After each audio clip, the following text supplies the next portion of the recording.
Ils ont envahi un centre commercial parisien durant 17 heures. Un millier d'activistes pour l'écologie et la justice sociale ont empêché l'accès de samedi à dimanche à 130 boutiques et restaurants.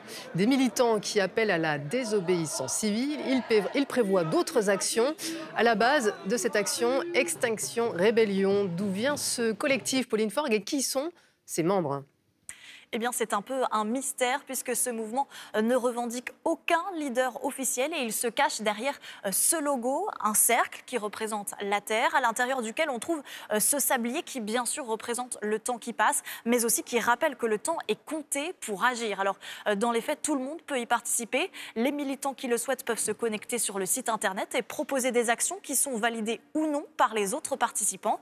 Ce mouvement, il est né il y a tout juste un an, en novembre 2018, au Royaume-Uni, avec des actions comme celle-ci à Londres pour lutter, pour dénoncer le réchauffement climatique. Très vite, il est exporté dans d'autres pays, notamment à Washington, aux États-Unis, mais aussi, plus surprenant encore, on peut le voir sur ces images, à New Delhi, en Inde. Alors en France, il est exporté il y a seulement quelques mois, mais il revendique déjà pas moins de 6000 militants.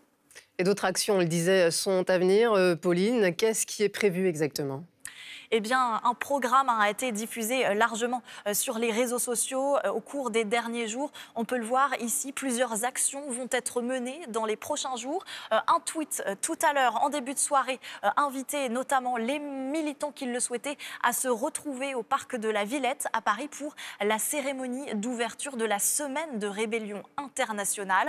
Alors des actions qui pour l'instant demeurent secrètes. Ce que l'on sait en revanche, c'est qu'elles seront axées autour d'un même mode d'action, à savoir la désobéissance civile non violente.